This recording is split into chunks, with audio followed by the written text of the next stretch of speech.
uang aja gitu, karena itu yang lebih mereka butuhkan. Atau makanan pokok kayak beras ya, yang lain-lain itu lebih dibutuhkan. Apapun itulah insya Allah ya. Ya, kita masuk ke pembahasan yang ketiga. Ini disebut dengan al-babus sulasi. Isinya tuh 3 perkara. Kalau yang kemarin tuh sunai ya, 2 perkara khoslatani, 2 perkara yang Allah suka, 2 perkara yang begini. Nah sekarang masuknya 3, bab serba 3 gitu ya, 3 perkara dan lain sebagainya. Kemarin di pembahasan sebelumnya bulan apa kita ngaji, Desember ya, itu kita bahas terkait dengan, saya review sedikit, man asbahai dakhala fi waqti sabah wa huwa yashku ila nas diqal ma'ashi fa ka'anna yashku rabbah. Jadi siapa orang yang memulai pagi harinya bangun tidur bukan langsung muji Allah, bukan langsung dia bertahmid kepada Allah, tapi apa, wa huwa yashku ila nas, udah ngeluh sama manusia, diqal ma'ashi fa ka'anna yashku rabbah ya. Maka siapa saja yang berpagi hari masuk waktu pagi yang mengadukan kepada orang-orang akan kesulitan hidupnya, maka seolah-olah dia sedang tidak bersyukur kepada Allah. Makanya kalau kita bangun tidur kan doanya nggak boleh ketinggalan tuh ya. Alhamdulillahilladzi ahyana ba'dama amatana wa ilaihin nusyur. Minimal nggak baca doa itu ngucap hamdalah, alhamdulillah ya Allah saya masih bisa bangun pagi ini. Karena berapa banyak orang yang tidur tapi nggak bangun lagi. Sebab kata para ulama, an-naumu nisful maut, tidur itu setengahnya kematian. Ada yang tidur bisa bangun lagi, ada yang tidur pindah alam. Berapa banyak orang yang wafat ketika tidur, baik itu tidur siang ataupun tidur malam. Makanya saya pernah sampaikan, kalau malam mau tidur, punya kesalahan sama orang lain, minta ampun sama Allah. Kalau malam mau tidur, punya salah sama pasangan, sama anak, minta ampun dulu. Jangan mau tidur masih berantem sama suami, istrinya nempel ke tembok, lakinya ke ujung, mau jatuh dari tempat tidur. Saking diam-diaman bertengkar gitu ya. Ya kesel boleh, cuman saling minta ridho. Kenapa? Dikhawatirkan paginya nggak bangun lagi. Kan kalau udah minta ridho, minta maaf enak bu. Bang maafin saya bang ya. Kenapa? Ya kalau saya bikin salah hari ini doain. Kalaupun besok nggak bangun lagi, doain jadi istri soleha, dapat ridho suami, masuk surga nantinya. Begitu. Siap nggak bu? Siap Bu? ya. Ibu? Siap nggak tiap malam kita minta maaf sama suami? Jangan ada ustazah nanti jadi doa katanya. Ntar beneran besok pagi nggak bangun lagi. Enggak, itu kan cuman kebiasaan baik para orang-orang solih. Yang minta maaf bukan cuma kita bu, suami juga. Jadi salingan minta maaf. Maafin ya, maafin ya bunda. Kita saling ridho, minta maaf. Kalau besok pagi nggak bangun lagi, ya udah saling memaafkan. Sama-sama minta surga sama Allah, gitu. Jadi jangan lagi dibahas yang lain-lain. Iya, nanti kalau mama nggak ada, ayah nyari lagi kan. Nanti kalau mama nggak ada, dikasih yang mama udah kumpulin. Nah itu nggak usah dibahas lagi. Orang kalau udah mati bu, nggak mikir lagi tuh yang dunia, karena nggak manfaat buat dia di kuburan. Itu kemarin saya baru tausiah daerah Bekasi kalau nggak salah ya, Jati Asih. Tausiahnya itu kajian keluarga tapi private.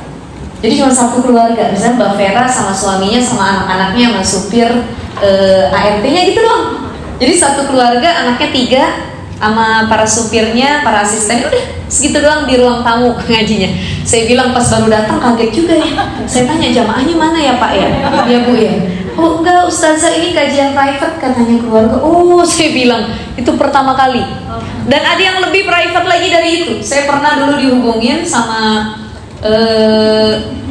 salah satu instansi ya, salah satu disebutnya apa ya, polisian dari Depok gitu. Itu dulu bagian apa saya nggak tahu ya, jadi ngubungin asisten saya, ustazah kosong nggak ya besok, itu mendadak. Saya bilang oh iya ada apa, ini pengen kajian katanya. Kajiannya insya Allah diadakannya di apartemen daerah Margonda Depok. Oh iya, saya iakan, saya datang sama supir sama asisten kala itu, dan dikawal tuh sama polisi bu, dari baru datang masuk apartemennya sampai naik itu ke lantai kalau nggak salah 15 apa 20 saya lupa ya antara itu.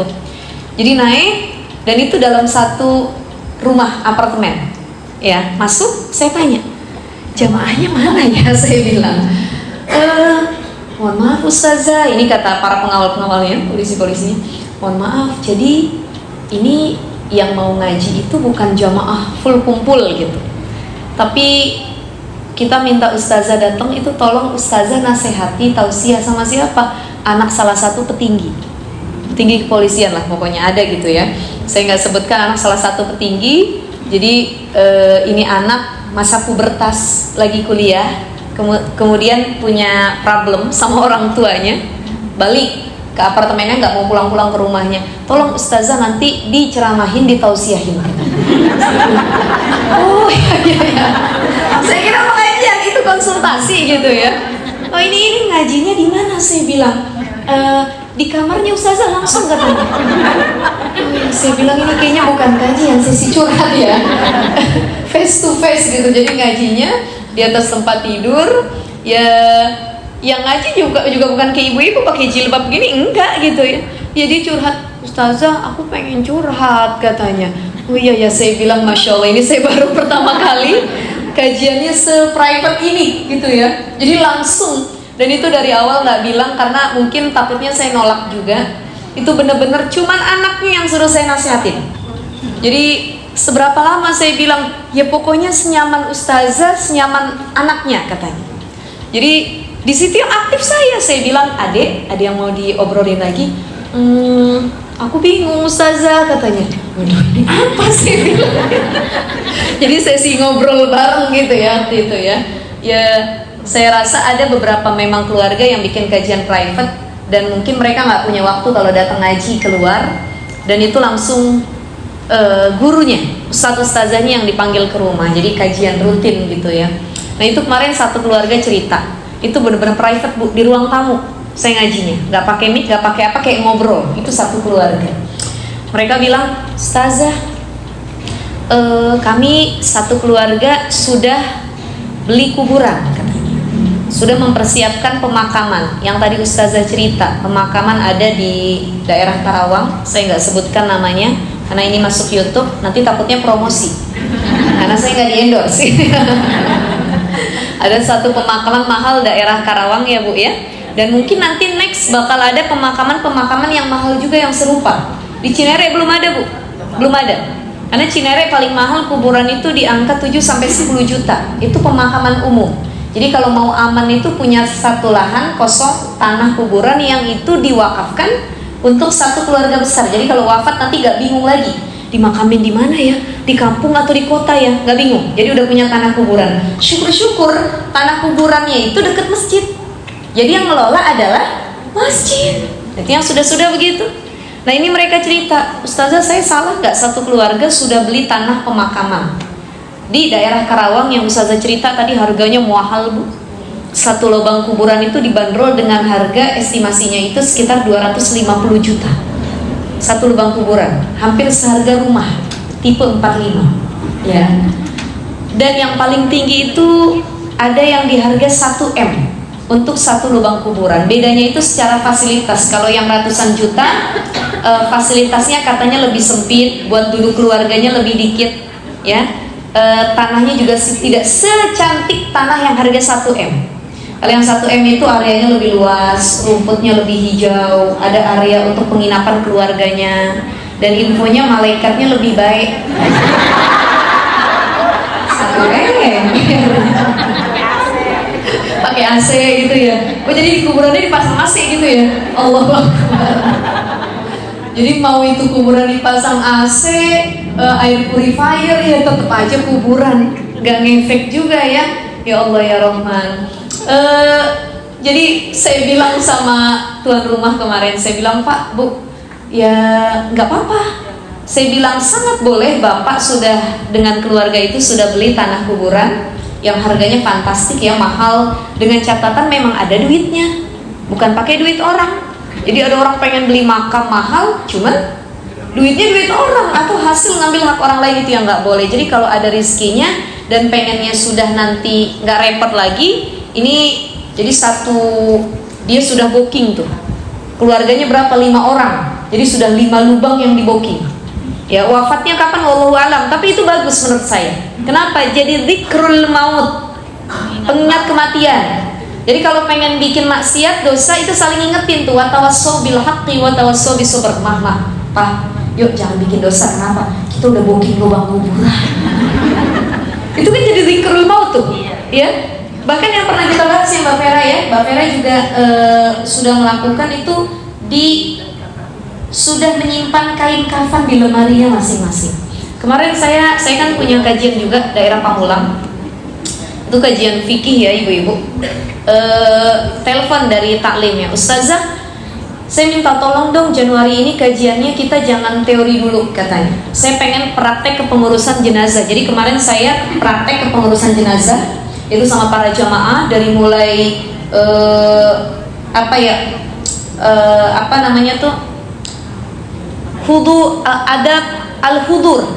adab kehadiran orang-orang di sekitar orang yang sedang sakaratul maut. Jadi kalau ada orang lagi sakaratul maut, apa yang harus dilakukan oleh orang-orang sekitar? Jangan main handphone, jangan gibah, jangan ngomongin warisan, jangan yang lain-lain. Tapi apa? Salah satunya diantaranya adalah mentalkinkan si mayit. Kan dia lagi sakaratul maut nih, lagi sulit kan? Maka talkinkan. Yang pertama dengan syahadatu billah, bersyahadat asyhadu an la ilaha illallah wa asyhadu anna muhammadan rasulullah. Kalau si mayit nggak bisa ngikutin, minimal kalimat tahlil la ilaha illallah. Kalau si mayit juga nggak bisa ngikutin karena saking keluhnya saat sakaratul maut, maka dengan ismu dzat Allah. Itu kan salah satu adab yang harus dilakukan. Kemarin saya bahas sama para jamaah dari mulai adab-adab si mayit itu lagi sakaratul maut, kemudian memandikan, mengkafani sampai menyolatkan. Itu penting. Jadi ilmu kepengurusan jenazah itu penting walaupun hukumnya fardu kifayah. Kenapa? Selain dzikrul maut, kita ingat mati nih, besok kita yang diginiin, besok kita yang diurusin. Yang kedua, kita nggak bisa menyerahkan sepenuhnya hanya kepada amil atau orang yang ngurusin. Saya mah nggak mau belajar Ustazah, saya merinding lihat mayit katanya. Takut saya mah, takut kepikiran. Udah, pokoknya ada yang tugasnya emang tukang mandiin, ya tukang nyolatin. Saya mah nggak mau tahu. Padahal itu ilmu penting yang harus kita pelajari.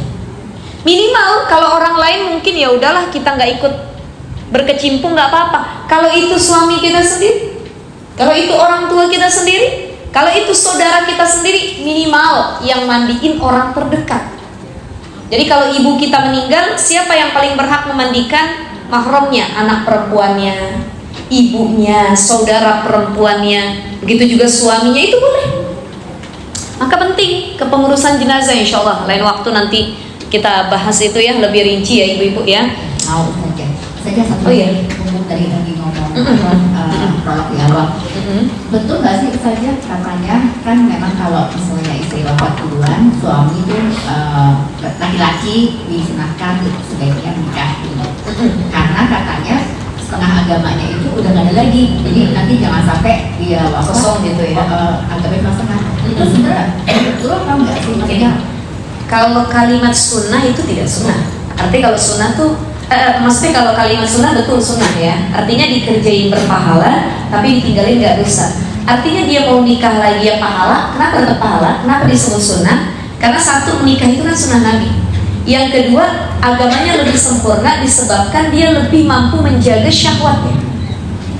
Jadi maksudnya kan katanya kan kayak kemarin waktu saya itu kan anak-anak kan katanya kan kalau menikah itu berarti kan melengkapi agama, maksudnya setengah agama. Jadi kalau misalkan suami wafat ataupun istri wafat, berarti kita statusnya kurang sempurna. Kurang sempurnanya tuh maksudnya bukannya nggak sempurna, artinya kurang sempurna karena ada banyak peluang setan untuk mengganggu kita berbuat dosa. Ada lebih banyak peluang setan. Orang kan kalau sendiri peluang setannya lebih banyak. Coba kalau orang sudah menikah, mohon maaf ya. Kenapa disebut agamanya lebih sempurna? Ketika dia pengen buat dosa, menyalurkan syahwatnya, dia ingat, oh saya punya yang halal. Jadi yang halal itu jadi penyempurna. Ibarat apa ya? Enggak, jadi maksudnya tuh pertanyaan saya tuh relate-nya itu ke apa? Apakah betul? Jadi bisa kalau suami yang istrinya sudah wafat duluan itu agama dia diajarkan untuk menikah. Enggak, maksudnya agamanya dia tidak sempurna gitu. Ya betul, betul.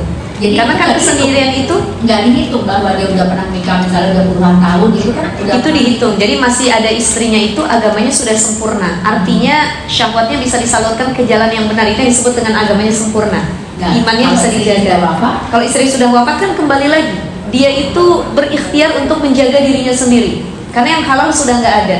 Maka tidak ada larangan laki-laki yang istrinya meninggal dia untuk menikah lagi dengan niat untuk menjaga diri dari hal yang haram agar agamanya kembali sempurna. Jadi kalau misalnya dia memilih tidak menikah dan dia wafat lelaki tersebut, berarti dianggap sama malaikat agamanya masih setengah lagi gitu ya? Tidak juga, artinya begini. Maksudnya agamanya sudah full kafah, Mbak Vera.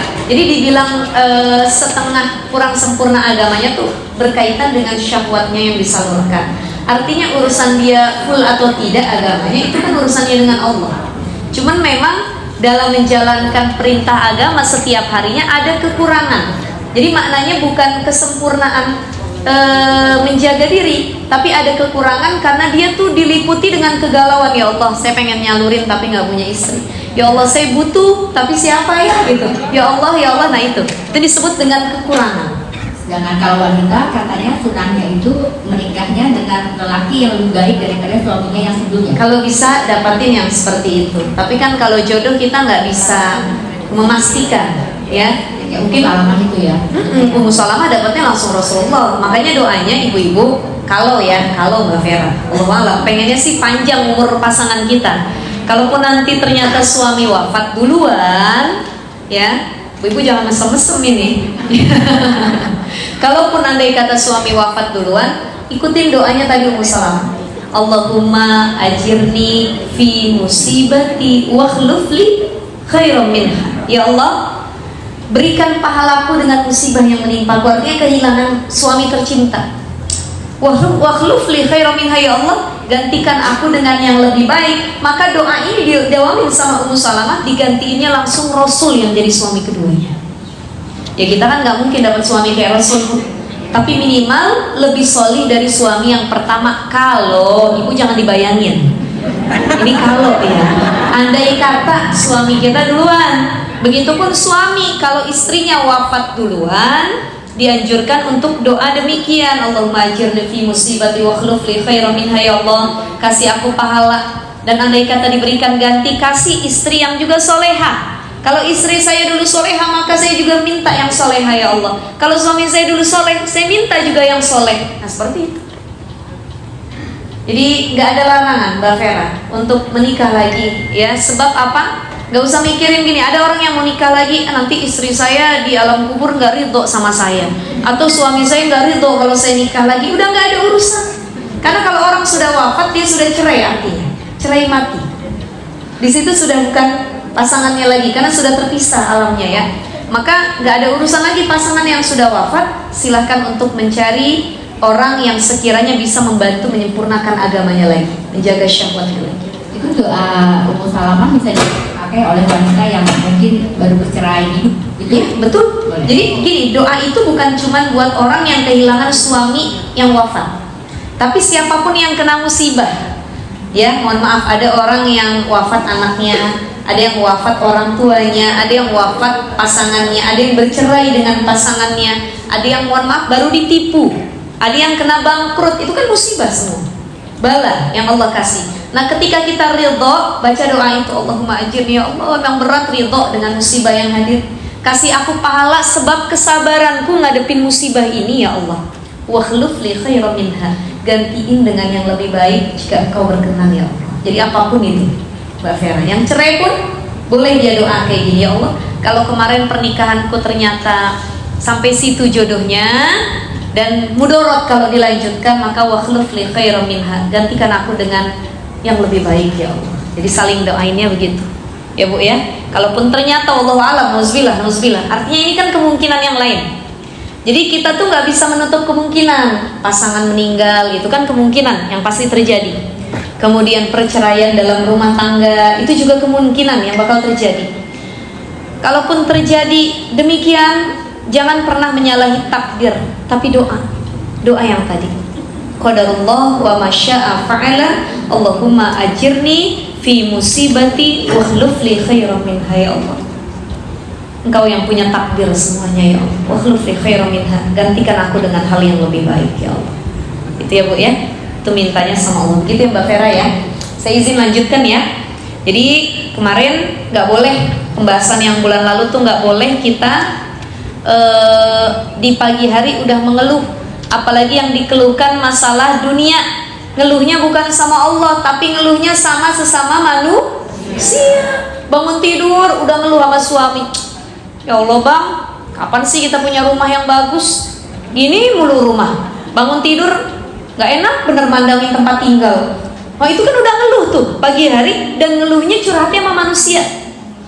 Maka kata Allah, siapa yang pagi hari udah memulai hidupnya dengan keluhan yang didengar oleh manusia lainnya, maka sesungguhnya dia sedang menyalahi takdir Allah, dan Allah murka sama manusia model begitu. Makanya gimana hidupnya mau diberkahin dari pagi udah ngeluh.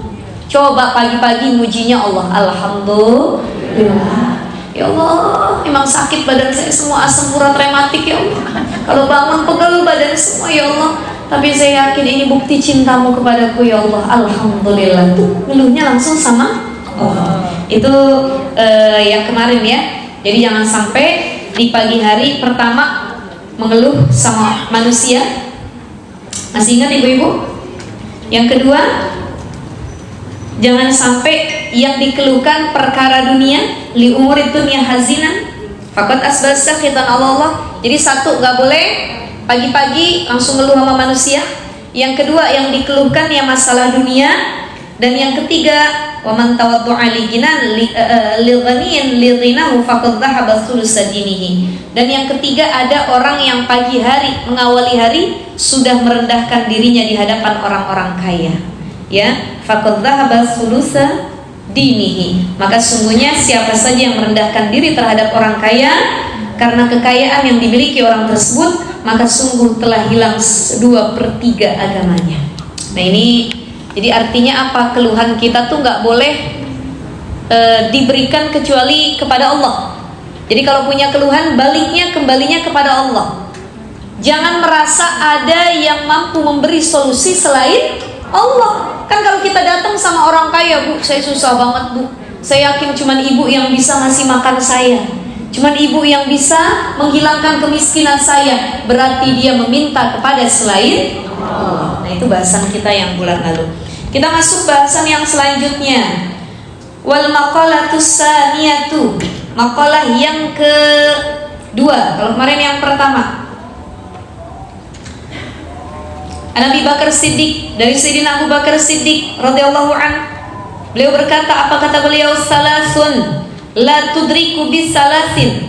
Ada 3 perkara yang tidak akan tercapai dengan 3 perkara. Ai salasu khisalin la tutlabu bis salasati asya, yakni 3 hal yang tidak bisa dicari dengan 3 perkara tadi. Pertama, apa 3 perkara yang gak bisa dicapai dengan 3 perkara? Kita ke poin yang pertama, al-ghina bil muna. Gak bisa pengen kaya tapi tiap hari cuman ngelamun. Gak bisa. Ini poin yang pertama, pengen kaya tapi kerjaannya cuman ngelamun. Dulu ada tuh sahabat Nabi didatengin sama Sayyidina Umar. Ada seorang pemuda yang di dalam Masjid Nabawi kerjaannya ngangkat tangan. Tiap hari Sayyidina Umar ngeliat, ya Allah, kayakan aku ya Allah, ya Allah, banyakin uangku ya Allah, ya Allah, ya Allah, ya Allah, ya Allah. Tuh, tiap hari doa. Ibadah aja, doa aja. Ditanya sama Sayyidina Umar, wahai pemuda, apa yang sedang kau doakan? Aku minta rezeki yang banyak dari Allah. Aku pengen jadi orang kaya, wahai Sayyidina Umar. Tapi aku lihat dari kemarin kau doa aja. Apakah engkau tidak bekerja? Tidak, wahai Sayyidina Umar. Aku yakin rezeki itu datangnya dari Allah dan cukup minta sama Allah. Gak perlu kerja. Ini salah gak begini Bu? Salah. Ibu doa aja, kerja mah gak mau. Kaya apa enggak? Ya Allah, ibu yang diharapin cuma apa? Uang kaget. Ya Allah, turunin duit dari langit ya Allah. Ya Allah, kalau ada pohon duit tanemin depan rumah saya ya Allah. Kan mustahil begitu. Walaupun idza arada syai'an ayyakula lahu, gak ada yang gak mungkin kalau Allah sudah berkehendak ya. Cuman apa?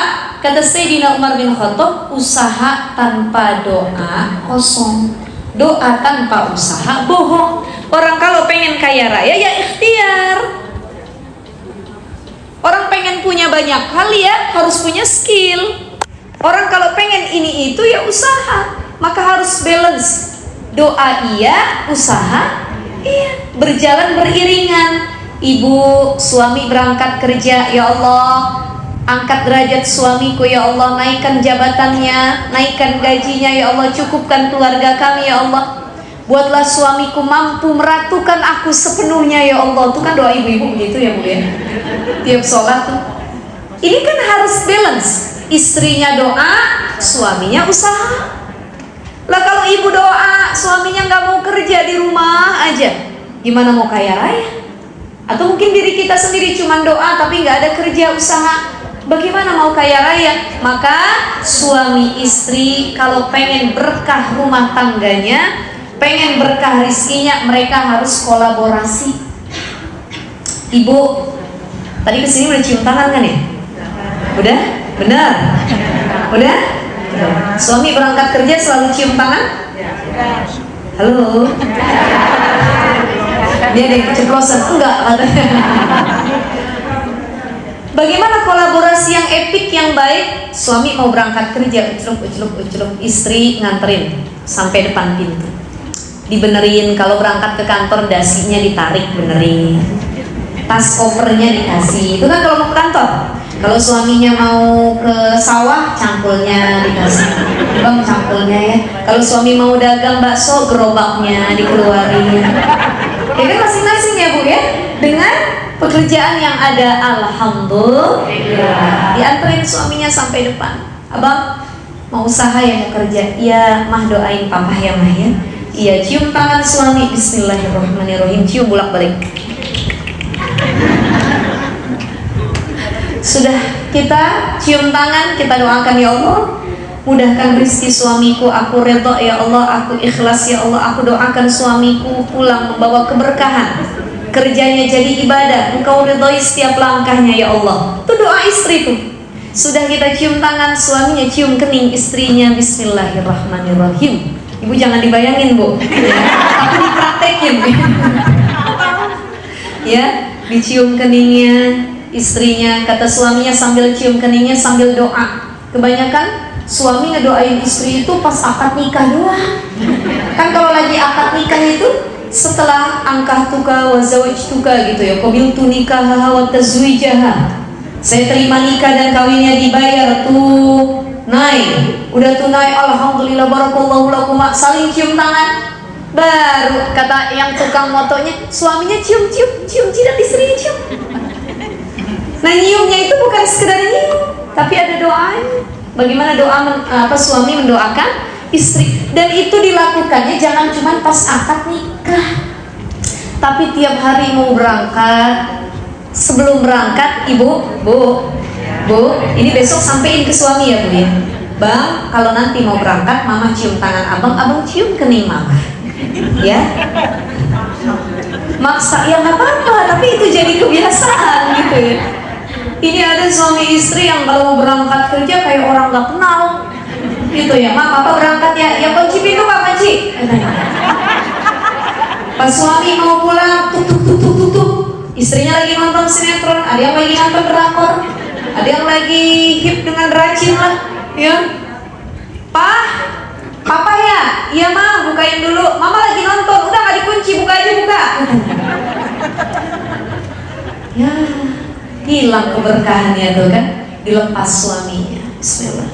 Saling dicium keningnya, didoakan oleh suaminya. Rabbi habli zaujan sholiha, rabbana hablana min azwajina, ya Allah jadikan istriku istri soleha, istri yang bersyukur, istri yang bersabar tatkala suaminya nyari nafkah di luar, ya Allah. Saling doain. Suami berangkat, baca doa bismillahirrahmanirrahim, Allah. Bu, kalau kita bayangin indah nggak begitu? Banget. Tapi kalau udah dipraktekin sulit ya. Teorinya mah indah, dan insya Allah kalau dipraktekin lebih indah. Suaminya berangkat, istrinya masuk rumah, istrinya ambil air wudhu, mulai sholat duha. Allahumma in kana rizqi fis samai fa'anzilhu wa in kana fil ardi fa'akhrijhu wa in kana mu'assiran fayassirhu wa in kana ba'idan faqarribhu wa in kana haraman fatahhir. Ya Allah, yang di atas turunin, yang di bawah dikeluarin, yang jauh dideketin, yang susah dimudahin. Itu kan doa kita. Kita doain suami kita, ya Allah, mudahin langkah suami saya. Ini kolaborasi yang epik suami istri. Makanya kalau ada istrinya ahli ibadah, istrinya suka ngangkat tangan, istrinya yang doa dalam rumah, kemudian suaminya keluar lillahi ta'ala nyari rizki karena Allah, gak macem-macem, itu bukan main keberkahan rumah tangganya. Makanya kata Sayyidina Umar, pemuda jangan cuma doa ngangkat tangan, gak bakal kaya. Kamu usaha juga. Tatkala dia usaha jadi pedagang, punya pekerjaan, punya skill dan lain sebagainya, sambil dia berusaha, dia angkat tangannya. Sambil dia kerja, gak lupa waktu sholatnya. Sambil dia nyari nafkah, setiap minggu dia sisihkan waktunya untuk taklim dan mengaji. Di sini letak keberkahan usaha dan doa. Makanya disebutkan dalam kitab ini, al-ghina bil muna bidhammil mim jam'u maniyatin ay fala yahsulul ghina bil amani bal bil qismati minallah. Gak bakal kaya orang yang tiap hari kerjaan yang lamun.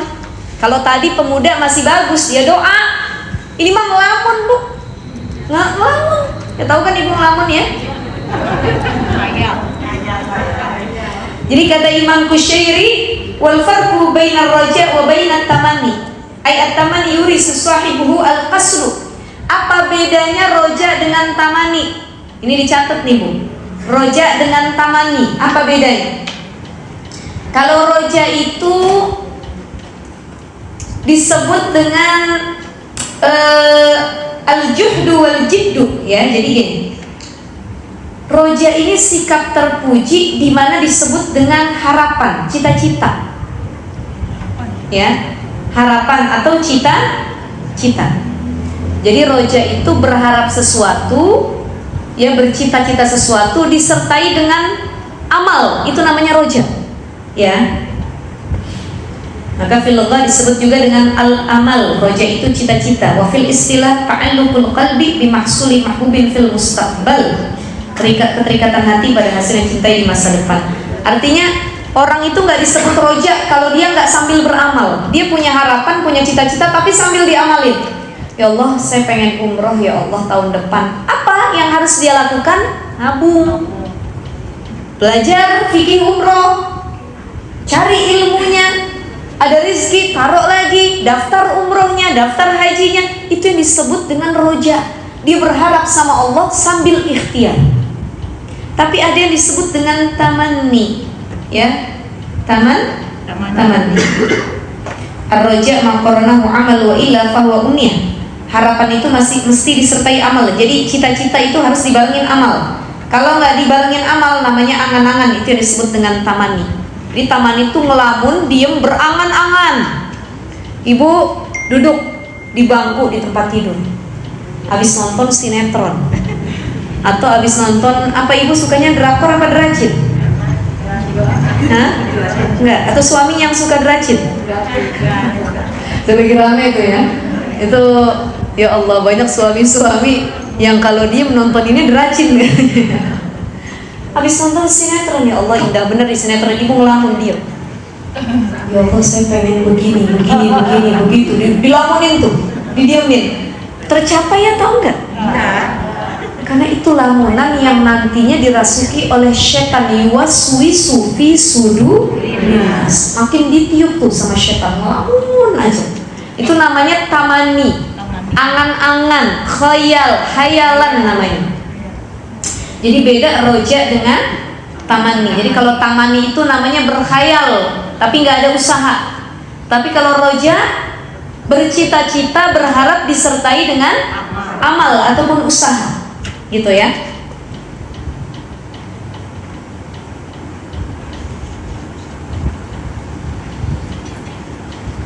Jadi penting sekali kita untuk roja, berharap jangan sampai pengen kaya tapi nggak balance. Dan sekali lagi, kaya itu urusan Allah, ya Bu ya, urusan Allah. Bal bil qismati minallah. Karena ada orang yang udah ditulis dari semenjak zaman ajali, fayanfukhu fihi ruh, usia 4 bulan masih dalam kandungan ibunya ditulis ajaluhu rizquhu, ya, kematiannya, ajalnya, rizkinya, pasangannya udah ditulis. Tapi bagaimana ustazah ini ngomongin takdir lagi? Ada orang yang dari dalam perut udah ditakdirin kaya raya, pas lahir udah pakai barang branded, tuh masih bayi tuh, strollernya aja harganya 50 juta. Ada baju bayinya aja harganya jutaan. Ada. Itu kan berarti udah kaya dari kecil Bu. Ya, ada yang sudah ditakdirkan dari kandungan kaya raya, sampai wafat dia kaya raya, old money namanya. Ya, udah orang kaya emang 7 turunan dah begitu. Tapi ada orang yang dilahirkan dalam keadaan miskin.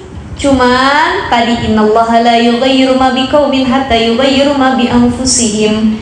Dia miskin pas lahir, tapi begitu gede berubah jadi kaya raya. Kenapa? Sebab kata Allah, Allah nggak akan merubah suatu kaum kecuali ada ikhtiar dia untuk berubah. Kita memang lahir dari keluarga miskin, kita memang lahir dari keluarga yang serba kekurangan. Makan telur 1 di dadar dipotong 7, ya, ada kan yang begitu ya. Makan indomie 1 dibagi ber5, beli sate 10 tusuk dibagi 1 keluarga. Makanya saya baca tulisan di TikTok, saya ketawa-tawa Bu. Ada yang bikin tweet-tweet ataupun tulisan katanya gini, ya Allah, saya baru tahu betapa nikmatnya makan sate 1 bungkus untuk sendiri. Ya Allah, saya baru tahu ternyata telur 1 itu buat 1 orang boleh ya katanya. Karena selama ini emak saya ngebagi 7 orang katanya. Nyata 1 orang 1 telur itu boleh ya. Itu kan berarti dia pernah melewati fase yang sedih gitu Bu kalau diceritain. Tapi ketika dia besar, berusaha, dia belajar, ikhtiar, dirubah keadaannya sama Allah. Kaya raya, kecukupan, Allahu Akbar. Itu ada konten tuh waktu itu tuh, Ibu melihat nggak? Mungkin di Facebook, di Instagram, ada orang tua yang nyuruh anaknya jalan. Itu kontennya. Ini anaknya bisa ada 2, suruh jalan. Anaknya dua-duanya, belakangnya bapaknya. Kata ibunya bilang, siapa yang masih kecil suka nginep di hotel? Anaknya maju. Siapa yang masih kecil suka makan di restoran? Anaknya maju. Siapa yang masih kecil sudah naik pesawat jalan-jalan ke luar negeri? Anaknya maju. Ya. Kemudian kata ibunya, siapa yang masih kecil gak pernah diantar naik mobil tapi naik angkot? Bapaknya melangkah, anaknya langsung nengok. Sedih itu. Itu kan kalau memang anak-anak orang kaya kan mereka jadi self reminder ya Bu ya. Siapa yang kalau masih kecil makannya susah, gak pernah diajak ke restoran? Ayahnya maju. Siapa yang kalau dari kecil pengen beli baju nunggu lebaran? Ayahnya maju. Anaknya merenung. Akhirnya apa, di akhir video itu saya sampai nangis melihat videonya, dipeluk sama anaknya. Ayah katanya, ibu, artinya ya anaknya bisa enak kan karena perjuangan orang tuanya. Orang tuanya dulu juga susah masih kecil, boro-boro nak. Ya, ada yang masih kecil sudah diajak umroh. Ya Allah ya Rahman, ini kayak saya kemarin, saya ngajak anak saya yang SD kan umroh ya Bu ya. Sampai sana kita ngasih muhasabah. Kata saya sama Ustadz bilang, alhamdulillah kakak masih kecil, usianya masih 8 tahun, udah sampai ke Mekah Madinah, udah bisa naik pesawat, udah sampai ziarah ke makam Nabi, udah tahu Jabal Uhud, Jabal Rahmah. Dulu Abi sama Umi umroh itu nunggu dewasa dulu. Mana ada masih kecil diajak umroh, boro-boro naik pesawat juga. Diam anak saya, ngerenung. Emang Abi sama Umi dulu gak minta aja umroh sama orang tuanya katanya. Itu kan jawaban anak kecil yang ya dia gak ngerti sebenarnya ya. Kenapa gak minta aja naik pesawat terus umroh katanya. Nah, saya kasih pengertian lagi. Iya, kan gak seenak kayak kakak sekarang, bla bla. Nah itu penting tuh. Jadi kalau kita ngasih kenikmatan buat anak-anak kita, abis itu dinasehati. Alhamdulillah nak, mamah mah dulu pengen makan di restoran gak susah. Ade mah tinggal tunjuk mah hari ini pengen di situ ya. Ya besok maunya di situ ya. Alhamdulillah. Nah itu. Jadi ngasih kenikmatan sama anak boleh, tapi habis itu dikasih reminder, peringatan, dikasih muhasabah. Biar apa? Biar mereka nggak kebablasan. Ya, maka penting juga Bu. Saya kemarin ngeliat podcast salah satu artis, Ibu. Halo, masih hidup? Masih ya? Saya ngeliat siap ini kayaknya ya. Saya ngeliat podcast salah satu artis, itu dia udah kecukupan. Jadi udah finansialnya tuh, keuangannya udah aman. Dia bilang, insya Allah tabungan saya buat keluarga ini, buat kehidupan keluarga, bahkan anak saya sampai besar, itu udah cukup. Tabungan kita udah aman. Ya, dan anak gue katanya hidup dalam kecukupan semua sekarang. Pengen keluar negeri bisa, kemana pun bisa.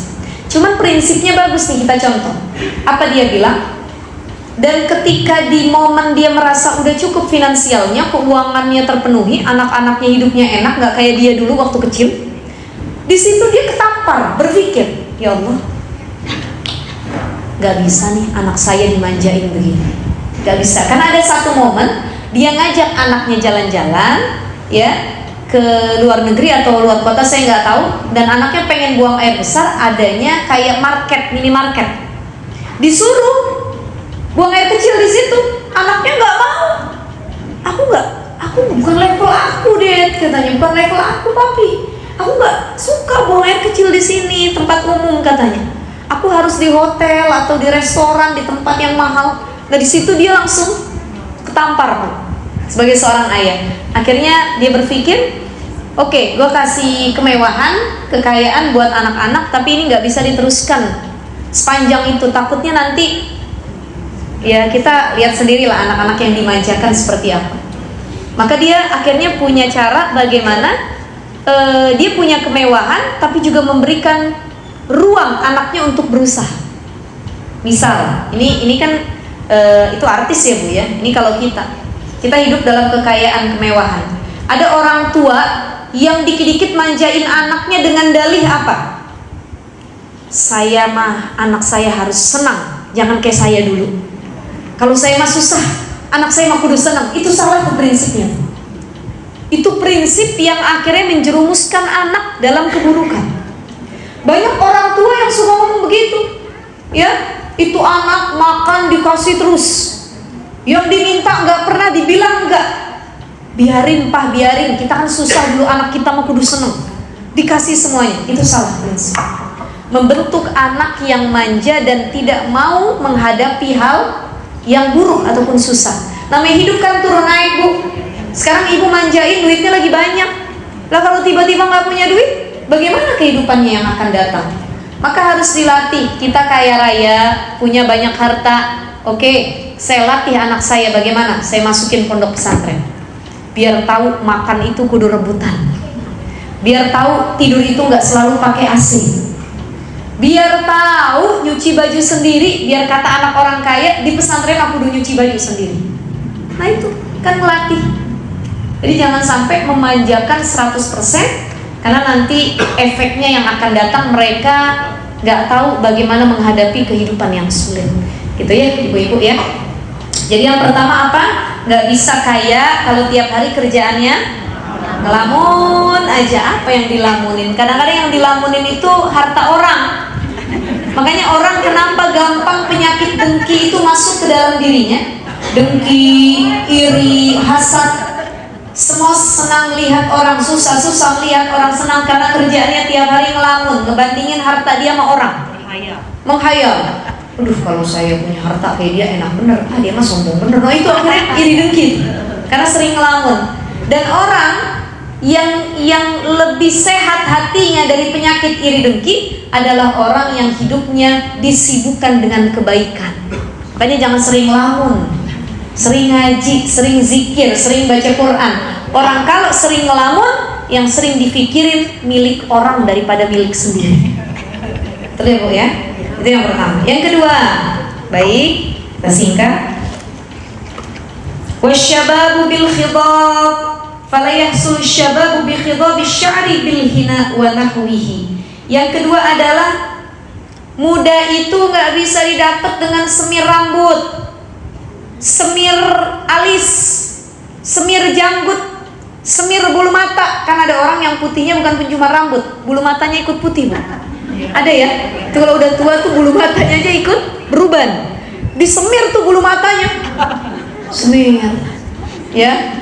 Jadi hitam lagi. Rambutnya yang tadinya putih disemir hitam. Ini buat kita reminder, disemir hitam itu nggak boleh. Tapi kalau warna lain boleh. Jadi ibu-ibu yang sudah ada ubannya, ibu mau dicat warna apa aja boleh selain hitam. Mau merah, mau ungu, ibu mau hijau, mau biru boleh. Yang penting jangan warna hitam. Hitam itu tidak boleh kata Nabi SAW. Ya, yang merah lah Bu, biar kayak orang Korea dikit ya. Sama coklat sama merah itu. Tapi sekeras apapun usaha kita menyemir uban yang ada dalam rambut kita, nggak akan mengembalikan predikat muda. Ibu habis disemir pulang, kata cucunya, ini nenek saya apa bukan ya? Tetap biar kata rambutnya berubah warna, tapi kerutan di wajah tidak akan tertutupi. Betul nggak? Betul ya. Ibu pengen pakai bedak, pengen nemplokin bedak belah sini, turun. Pindah ke belah sini, lebih turun lagi. Jadi mau diakalin seperti apa, mudanya itu gak bakal hilang. Saya lihat ada orang make upin nenek-nenek, ini udah keriput nih, udah turun loyor pada ya.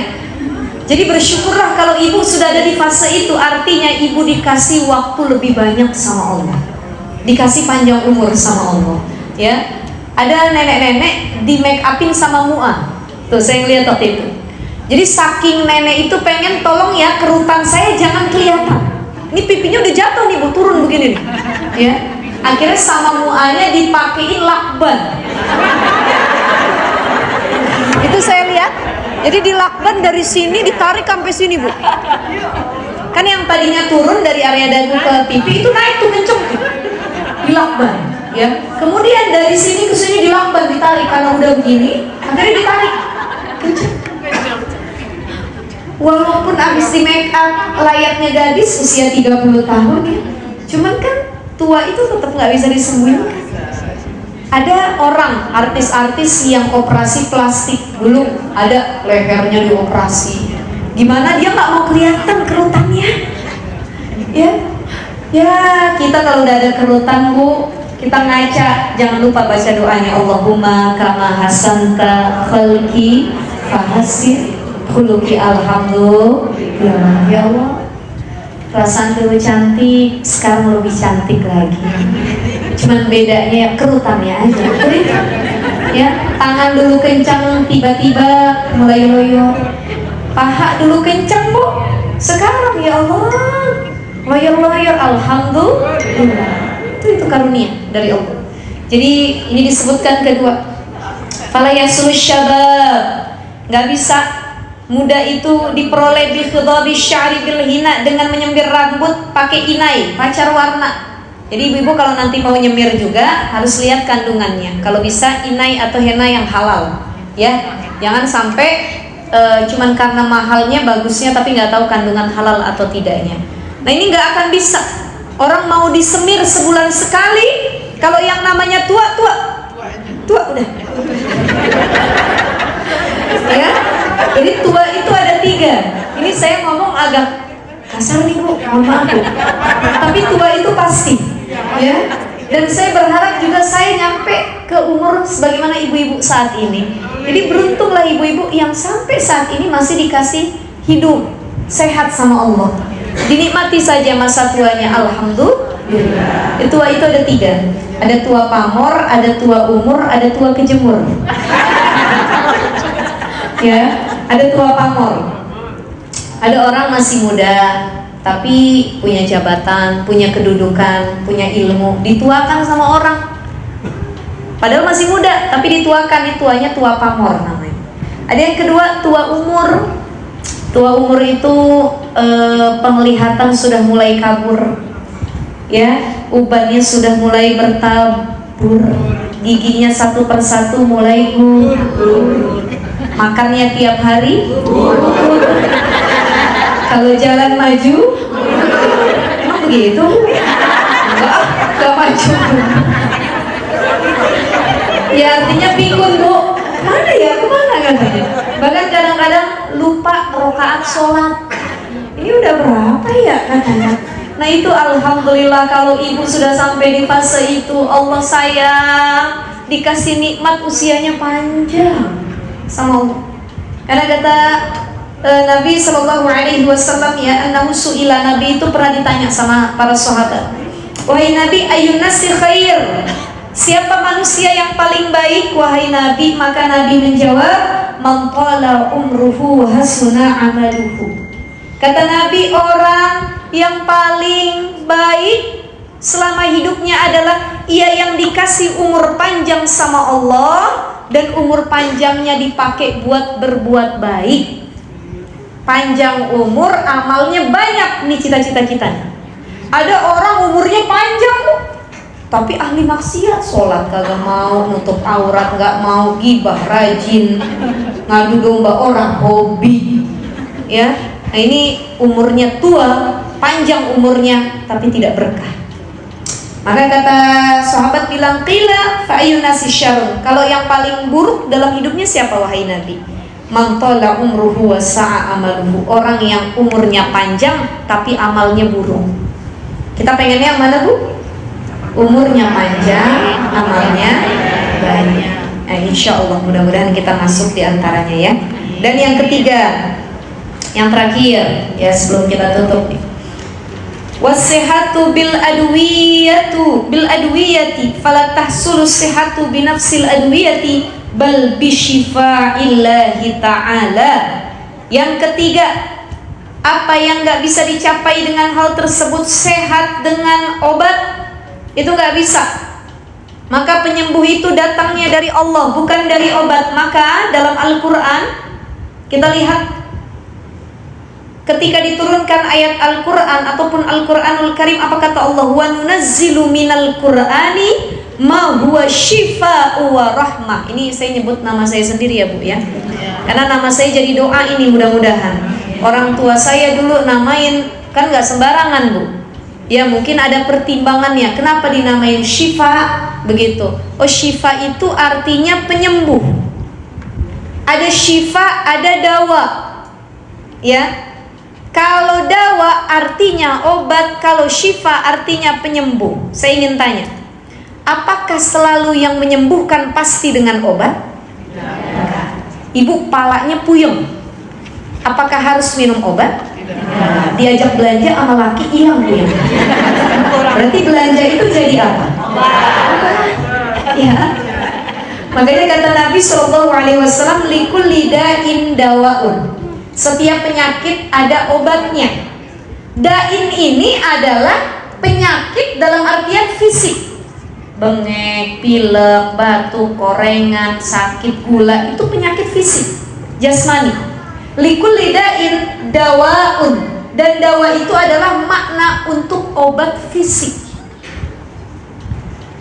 Dan gak semua obat itu kan untuk ngobatin yang fisik. Kadang-kadang yang sakit bukan cuma fisik tapi hati, pikiran, betul gak Bu? Ibu puyeng, mumet, galau, dikasih duit sama suami warnanya merah semua, kan hilang puyengnya. Galau di rumah, nangis tiap hari, mama lagi sakit Pak, badan sakit semua, kata papahnya, ya udah mah yuk kita jalan-jalan ke luar negeri. Tiba-tiba sehat Afif. Jadi itu ya, kenapa Allah menggunakan kata dalam Al-Quran syifa ya, wa nunazzilu minal Qur'ani ma huwa syifa wa rahmah, bukan dengan kata dawa tapi kata syifa. Apa maknanya? Kalau dawa artinya obat, kalau syifa artinya penyembuh. Dan Quran itu jadi penyembuh. Tidak setiap obat dapat menyembuhkan, tapi kalau penyembuh udah pasti dia obat. Paham ibu-ibu? Ngerti maksudnya? Gak semua obat dapat menyembuhkan. Orang kalau terlalu overdosis makan obat bisa mati apa enggak? Bukan sehat, yang ada malah makin sakit, overdosis. Kebanyakan minum obat, ibu makan obat warung tuh, obat buat mah, sehari ibu makan 8 biji langsung overdosis ya. Maka itu ada lagi obat-obatan terlarang, narkoba. maslahat atau tidak? Tidak. Maka nggak semua obat dapat menyembuhkan. Itulah Allah menggunakan kata syifa. Syifa artinya menyembuhkan, bukan cuma dengan obat, tapi dengan ridha dan izin Allah. Biarpun kata dia nggak minum obat, tapi kalau kata Allah sembuh, kun fayakun, sembuh. Ya, jadi obat itu cuma wasilah. Nggak semua sakit itu butuh obat, gitu ya. Saya teringat dulu Bu, kisahnya Nabi Musa. Nabi Musa itu ya dalam surah An-Nisa ayat 164 saking dekatnya sama Allah, ada dalam Al-Quran disebutkan tadi An-Nisa ayat 164 wa kallamallahu Musa taklima. Saking Musa dicintai sama Allah, Nabi Musa itu sampai pernah ngobrol langsung sama Allah. Wa kallamallahu Musa taklima. Nabi Musa punya privilege, ya, punya fasilitas luar biasa yang Allah berikan. Jadi kalau Nabi Musa berdoa itu nggak dikabul sama Allah.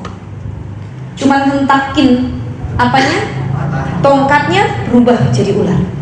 Nabi Musa cuma berdoa, ya Allah tolong aku dengan kaumku Bani Israel yang akan melewati laut merah itu, Red Sea, tiba-tiba terbelah lautannya. Jadi semua yang didoakan sama Nabi Musa itu langsung dikabul sama Allah. Tapi ada satu ketika keadaan Nabi Musa sakit gigi. Doa sama Allah, ya Allah, betapa sakitnya gigi yang kurasakan ini ya Allah. Tolong sembuhkan penyakit gigiku ini ya Allah. Maka turunlah ya wahyu dari Allah, petunjuk, wahai Musa, kalau kamu pengen sembuh sakit giginya, silahkan ambil daun itu, ya, kemudian diusapkan, dimakan, diletakkan di area gigimu yang sakit. Itu petunjuk Allah kala itu. Dilakuin sama Nabi Musa, ditaruh daunnya, tanamannya, diolah sama dia, ditempelin ke giginya yang sakit. Qadarullah wa masya'a fa'ala, seketika itu langsung sembuh sakit giginya. Udah sembuh. Nggak jalan lama, berapa lama kemudian sakit giginya kambuh lagi. Pas sakit giginya kambuh lagi, kata Nabi Musa, gampang, udah dapat petunjuk dari Allah. Tuh daun itu tuh diambil sama Nabi Musa, ya, ditaruh berhari-hari, kok nggak sembuh-sembuh ya, ditaruh terus, kok nggak sembuh-sembuh. Nabi Musa ngangkat tangan kepada Allah, ya Allah, kenapa ya Allah Engkau tidak menyembuhkan sakit gigiku? Kemarin aku berdoa sekali, Engkau langsung sembuhkan. Kata Engkau bisa ya Allah dengan tanaman itu, tapi kenapa ketika aku pakai lagi tanaman tersebut tidak ada efek apapun terhadap sakit gigiku? Apa kata Allah kala itu? Wahai Musa, kenapa sakit gigimu yang pertama aku sembuhkan? Karena engkau menggunakan daun itu bisabab karena meminta kepadaku. Daun itu cuma menjadi wasilah, tapi pada hakikatnya engkau minta kesembuhannya kepadaku. Tapi sakit gigi yang kedua, engkau ujuk-ujuk ambil daun itu tanpa langsung minta kepadaku. Paham gak ibu? Paham ya? Jadi ibu sakit nih, saya ambil contohnya nih, ibu sakit perut. Ya Allah, saya sakit perut, sembuhin, ya Allah sembuhin. Sambil doa, sambil ikhtiar, tiba-tiba ada yang ngasih info, Bu, coba deh minum obat ini. Ini herbal nih buat perutnya. Diminum. Ya Allah, makasih, mudah-mudahan wasilah ini tetap engkau yang memberikan kesembuhan. Ini cuma wasilah ya Allah. Diminum, dimakan, sembuh penyakit. Keesokan lagi, kambuh. Kata ibu, gampang kalau kamu udah ada obatnya katanya. Langsung ibu minum tanpa ibu berdoa kepada Allah. Kok tumben-tumbenan nih obat gak berfungsi? Betul nggak? Pernah nggak kita ngerasain kayak gini? Sering? Karena apa? Karena kita menganggap obat itu yang menyembuhkan, bukan Allah yang asy-syafi, maha penyembuh. Kala itu Nabi Musa menangis, meminta ampun kepada Allah. Disitulah ia sadar bahwa sakit gigi yang kedua dia bukan minta sama Allah, tapi langsung minta sembuh kepada tanaman tersebut. Maka hati-hati, yang nyembuhin bukan obat, bukan tanaman, tapi yang nyembuhin Allah. Sehebat apapun dokternya, sebagus apapun rumah sakitnya, semahal apapun fasilitas rumah sakit tersebut, tapi kalau Allah nggak berkehendak sembuh, gak bakalan sembuh. Tapi ada orang yang cuma baca Fatihah, tuh ustaz-ustaz kampung, cuma Fatihah ini sembuh.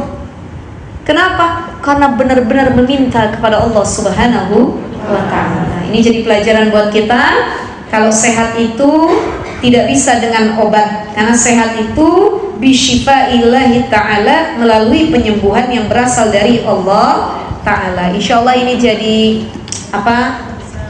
reminder buat kita semua, muhasabah, ulang dari sini. Kalau sakit kembaliin ke Allah, kalau minta apa-apa kembaliin ke Allah, kalau dikasih tua gak bisa disembunyiin karena itu sudah hadiah dari Allah, ya Bu ya.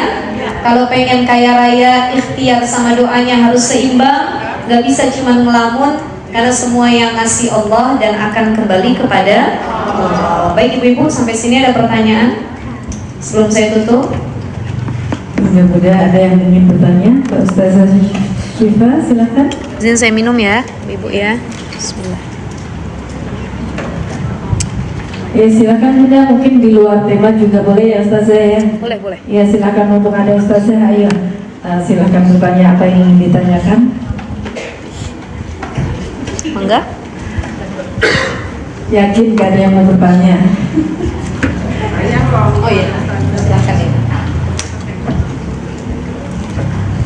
Assalamualaikum warahmatullahi wabarakatuh. Waalaikumsalam warahmatullahi Saya wabarakatuh. Eka. Saya mau bertanya dan sharing sedikit. Alhamdulillah saya sudah berjalan 2 tahun setengah sebagai survivor kanker payudara. Masya Allah. Dan kanker saya itu sudah menyebar, tidak hanya di payudara, di tabung dan di tulang. Jadi ada 3 kanker dan semuanya itu ganas dan sudah masuk stadium 4. Stadium 4. Ya. Jadi saat itu 2023 bulan Juni saya sebagai wanita karir di perbankan selama 30 tahun di 3 bank. Saya sharing sedikit ya. Jadi memang yang di pikiran saya itu hanya ada impian, pengen ini, pengen itu, pengen ini, pengen itu, gitu ya. Karena memang di usia 57 tahun ayah saya sudah meninggal. Jadi saya punya 2 kakak. Nah, namun memang dalam satu keluarga ini kan ada yang ekonominya bagaimana, dan alhamdulillah karena saya wanita karir, pekerja keras gitu ya, alhamdulillah saya bisa membantu keluarga dan almarhum ibu saya tanpa saya berpikir untuk bahagia gitu. Akhirnya pas 2023 kemarin saya lagi bekerja baik-baik aja, tidak merasakan sakit apa-apa. Tiba-tiba pas Idul Adha saya merasa sakit, payudaranya nyeri. Karena saya takut, saya diemin 1 bulan. Akhirnya lama-lama dia seperti bakso di bawah payudara. Oh, jadi dia semua jadi ya. Ini sharing juga ya jadinya. Iya. Oh, itu jadi seperti benjolan. Iya. Jadi yang namanya ganas itu tidak pakai tanda-tanda.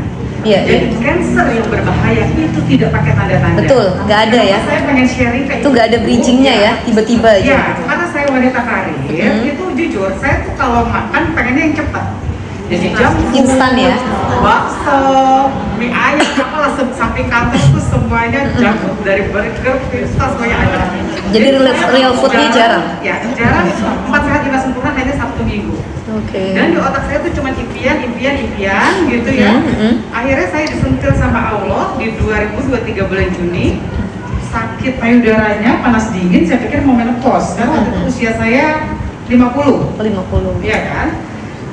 Akhirnya saya diemin 1 bulan, cepet Ustazah, 4,6 senti ya, mili ya, Iya. segini ya, sebakso kecil itu menonjol di bawah. Akhirnya saya ke Mayapada, divonis langsung kanker. Ustazah, tumor ganas, 2 hari kemudian kanker stadium 4. Di situ saya dunianya langsung hancur karena kankernya nggak hanya 1 tapi 3.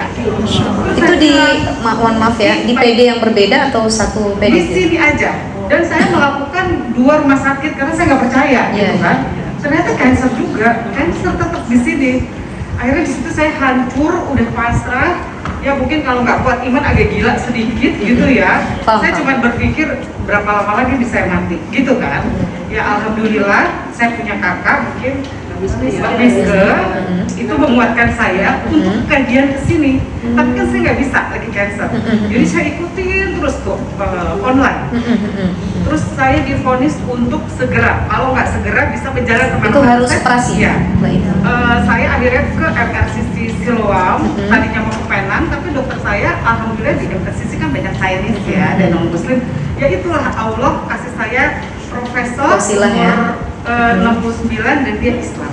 Dia cuma bilang, ibu, apa yang ibu takutin? Sorry Ibu, Siloam MRCC, Senayan ya? Iya, Semanggi ya? khusus. Kayaknya itu dokter yang kemarin saya datangin juga. Jadi Profesor Cos Piadi, dia guru besar. Yang ahli itu ya? Dia gini, ibu kenapa takut? Pertama, ibu punya asuransi. Di luar nggak punya asuransi. Iya. Kedua, semua itu Allah yang kasih. Kalau Allah menyembuhkan bisa. Jadi saya harus apa? Dok, saya bilang, serahkan diri, pasrahkan diri. Tapi kan nggak mudah ya, Ustazah. Akhirnya saya kemo 44 kali. 44? Dari rambut saya begini sampai gundul. Rambut saya tuh tebal banget sampai gundul. Akhirnya saya agak kayak orang gila sedikit gitu Iya, iya. ya. Kayaknya udah pasrah deh. Walaupun iman saya kuat, tapi kayaknya dihadapin sama cancer itu bukan sesuatu yang Iya, gimana. hampir Tapi rata-rata tadi survival Iya, cancer iya. itu ya Iya. mental juga kena kan? Iya, kenapa saya pengen berbagi di sini sama ibu-ibu, karena saya berpikir maaf ya Ustaz, Ustazah, Ustaz, saya nggak percaya sama Allah. Pas saya diberi cancer, saya makin percaya sama Allah. Makin dekat kan? Allah itu kayaknya hadir, karena saya bukan ria ya. Saya punya insurans yang 1 tahun 10 miliar, tapi saya masih takut. Setiap kemo itu seminggu 2 kali 400 juta. Iya. Dan saya lakukan selama setahun setengah. Walaupun udah di cover ya, itu Walaupun tercover di-cover, semua. tapi saya berpikir takut mati karena Iya, apa yang iya. mau saya bawa. Saya Betul, 30 betul. tahun karir terus, Betul. itu cuma sholat, yang ngaji sekenanya, nggak pernah ke kajian, itu cuma offline. Akhirnya kakak saya mama saya bilang, lu ikut offline, kuatin batin, biar nggak kayak orang gila gitu ya. Iya, Saya iya. lihat kaca, botak, alis nggak ada, rambut nggak ada, saya mikir, aduh ini apa gitu ya. Tapi ternyata Allah punya kuasa. Saya sengaja disentil Allah, akhirnya saya berhenti bekerja. Akhirnya saya full kajian. Dan alhamdulillah 1 tahun percis banget di saat dokter bilang saya tidak menjamin ibu sembuh. Semua SK Allah. Tapi Allah kasih saya berpikir ya udahlah, Allah saya bersihin 1 kanker aja nggak apa-apa. Saya ada 3. Dan stadiumnya dari 4 ya turunin lah, Allah jadi 2. Ternyata saat kemo itu, kemo kan sakit banget ya Ustazah. Iya, iya. Ya kalau ada yang mau tanya rasanya kemo kayak apa, ya itu kayaknya latihan masuk neraka.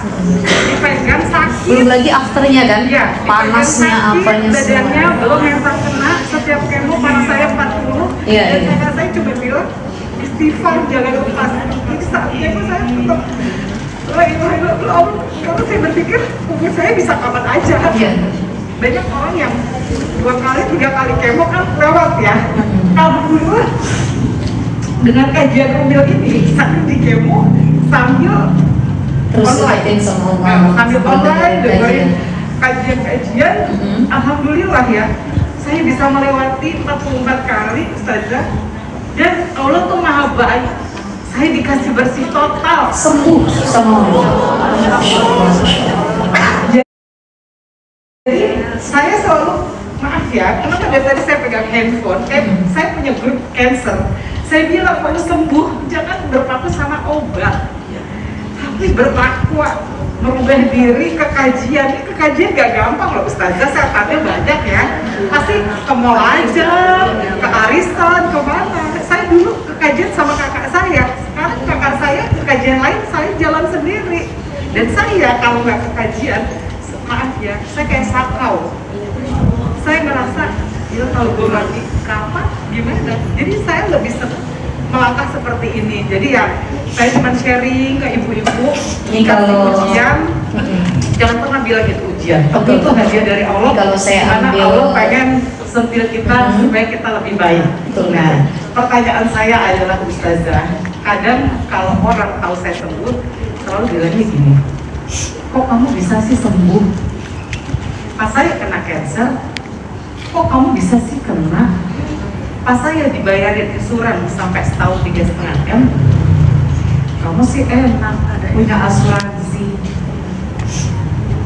Sebagai survivor cancer, apa jawaban yang harus saya jawab kepada teman-teman saya seperti itu? Karena kadang, walaupun saya sudah sehat, kadang mental saya juga kadang kena. Ustazah, itu aja sih. Assalamualaikum warahmatullahi wabarakatuh. Ini Masya Allah, saya pengen ngucapin barakallah, alhamdulillah atas kesembuhannya Ibu. Mudah-mudahan ini didengar juga sama para pejuang ya, para survivor cancer yang ada di luar sana.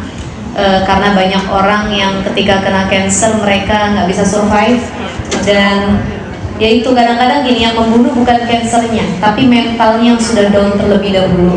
Itu banyak yang seperti itu, sakit apapun sebenarnya, bukan cuma cancer, tapi orang dikasih penyakit berat akhirnya mentalnya kena down, dah disitulah akhirnya drop ya. Termasuk kemarin kayak COVID-19, jadi yang membunuhnya itu bukan COVID sebenarnya, bukan flu-nya, tapi mentalnya, ketakutannya ya. Masuk rumah, nggak boleh ketemu siapapun, nggak boleh bersentuhan sama sekali, nggak boleh. Orang sakit ketakutannya akhirnya mentalnya yang down. Nah ini alhamdulillah kita lihat banyak para pejuang cancer yang disembuhkan oleh Allah, diantaranya Ibu. Kalau saya ambil benang merahnya, saya tarik kesimpulannya,